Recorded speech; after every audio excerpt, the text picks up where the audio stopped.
Tahun 1965, di sebuah pulau terpencil di Indonesia, terjadi serangkaian peristiwa yang bakal menguji batas antara iman dan realitas. Kali ini kita akan selami lebih dalam kisah kebangkitan Timur, sebuah cerita penuh keajaiban, kontroversi, dan transformasi sosial yang luar biasa. Semuanya berawal pada malam 26 September 1965 di kota pegunungan Soe, Pulau Timur. Bukan karena gempa atau badai, tapi dari suara misterius dan penampakan api yang anehnya tidak membakar apapun. Fenomena inilah yang jadi titik awal dari sesuatu yang jauh lebih besar. Tapi, untuk benar-benar paham apa yang terjadi malam itu, kita perlu mundur sedikit dan melihat konteks besarnya. Apa sih yang sebetulnya sedang terjadi di Timur waktu itu? Kondisi Timor di tahun 1965 itu bisa dibilang sudah di ujung tanduk. Pulau ini dihantam berbagai krisis sekaligus. Ini semacam badai sempurna yang isinya cuma keputusasaan. Oke, pertama, kondisi politik. Pasca kudeta komunis yang gagal, seluruh Indonesia itu dilanda kekacauan. Ada pembalasan berdarah yang menciptakan iklim teror dan ketidakpastian di mana-mana.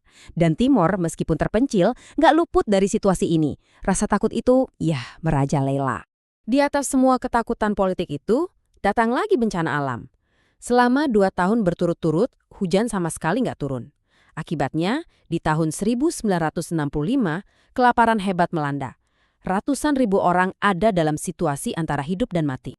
Nah, di tengah penderitaan yang begitu berat, gereja lokal yang seharusnya jadi sumber harapan malah digambarkan punya agama yang mati. Maksudnya, cuma ritual tanpa ada ruhnya. Ini menciptakan kekosongan spiritual yang dalam di masyarakat. Ada sebuah kerinduan akan sesuatu yang lebih nyata.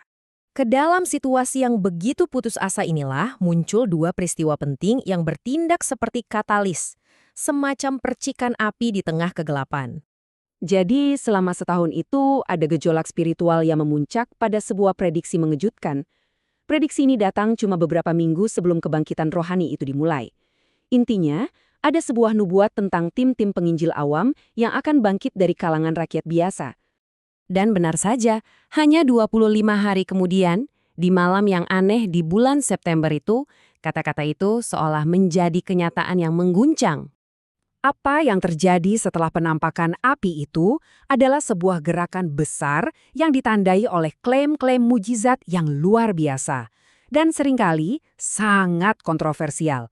Banyak di antaranya punya kemiripan yang mencolok dengan kisah-kisah di dalam Alkitab. Oke, mari kita coba bedah beberapa laporan yang paling luar biasa. Dan tentu saja yang paling banyak diperdebatkan dari gerakan ini. Salah satu klaim yang paling sering muncul dan paling fundamental buat para pengikutnya adalah air mata air biasa yang katanya bisa secara ajaib berubah jadi anggur selama upacara gereja. Tapi, klaim yang paling sensasional dan yang memicu perdebatan paling panas adalah soal orang mati yang dibangkitkan. Para pengamat sampai terpecah belah. Apakah ini benar-benar keajaiban, di mana orang yang sudah mati hidup lagi, atau ini cuma kesalahpahaman medis, mungkin kasus orang yang pingsan atau koma? Laporan-laporan aneh terus bermunculan, dan masing-masing lebih luar biasa dari sebelumnya. Ada cerita makanan yang tiba-tiba jadi banyak, orang buta bisa melihat, bahkan ada klaim aneh tentang orang yang bisa berpindah tempat secara misterius.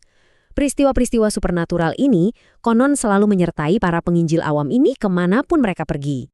Seperti api yang berkobar hebat, fase paling intens dari kebangkitan rohani ini ternyata cuma berlangsung beberapa tahun.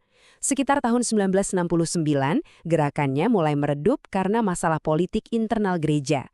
Tapi, warisannya terbukti tak terpadamkan. Dampak yang paling nyata bisa kita lihat dari angka-angka ini. Keanggotaan gereja benar-benar meledak. Coba bayangkan, hanya dalam waktu 3 tahun, jumlahnya naik hampir 2 kali lipat. Ini adalah pertumbuhan yang belum pernah terjadi sebelumnya di wilayah itu. Dan efeknya nggak berhenti di situ. Gerakan ini meluas ke seluruh tatanan masyarakat. Ada laporan kalau tingkat kejahatan anjlok secara drastis. Ini bukti kalau dampaknya jauh melampaui tembok-tembok gereja. Tapi, mungkin warisan yang paling dalam adalah pergeseran permanen dalam struktur gereja itu sendiri. Untuk pertama kalinya, dalam skala besar, orang-orang biasa, termasuk perempuan, pemuda, bahkan anak-anak, diberdayakan untuk jadi pemimpin. Hierarki tradisional seolah diguncang sampai ke akarnya. Kebangkitan Timur sampai hari ini tetap menjadi bagian sejarah yang kontroversial dan penuh perdebatan. Tapi, kisah ini meninggalkan kita dengan satu pertanyaan yang kuat. Apa yang terjadi ketika sebuah krisis yang begitu dalam bertemu dengan iman yang begitu radikal? Jawabannya tampaknya bisa mengubah dunia seseorang atau bahkan sebuah pulau.